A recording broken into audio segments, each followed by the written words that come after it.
Arjun cruise ship activities అన్నీ పూర్తి చేసుకుని తిరిగి అంజనా బీచ్కి బయలుదేరాడు. అర్జున్ అలా వెళ్తుండగా మధ్యలో ఫౌంటైన్ హౌస్ కాలనీలో ఆగాడు.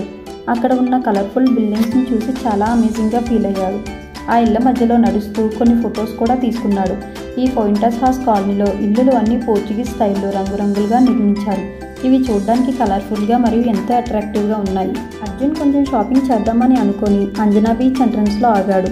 అక్కడ ఎన్నో రకాల వస్తువులు మరియు బట్టలు ఉన్నాయి. అర్జున్ షాపింగ్ చేద్దామని ఆతృతతో లోపలికి వెళ్ళి మొదటిగా గోవాలో ఫేమస్ అయిన గోవా షర్ట్స్ కొనుక్కున్నాడు.